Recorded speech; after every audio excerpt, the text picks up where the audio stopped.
I really love this song because not to be too, rated R, but I love songs that talk about like making love in the connection and how amazing and like almost transcendent it feels when you have that kind of intimacy with somebody that you're in love with. And it's like a little taste of heaven.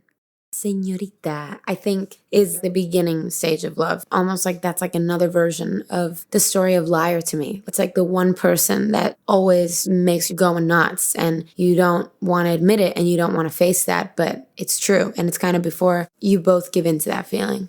I think everybody has this in their lives. It's like the person that you don't want to like because you know that he would just like mess me up.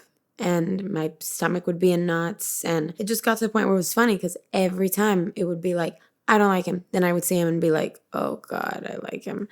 And it just was almost hilarious because I knew that I was just lying to myself. And so that's what I wrote Liar about.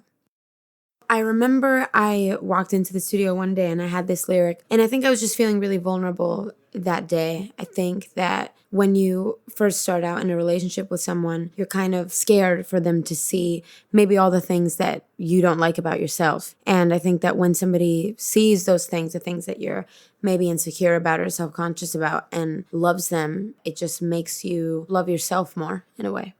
First Man was actually the first song that I wrote for the album. And I remember walking to the studio that day and I had a bunch of lyrics and a bunch of ideas, but I started talking about my dad and I just started getting really emotional about it. I've heard that song, I don't know how many times, every single time I picture my dad's face and it makes me cry. And I think that it's just going to be a song that I listen to when I'm like 80 years old and it'll make me sob in the same way because I've immortalized a memory of somebody that was like one of the people that I love most in the entire world.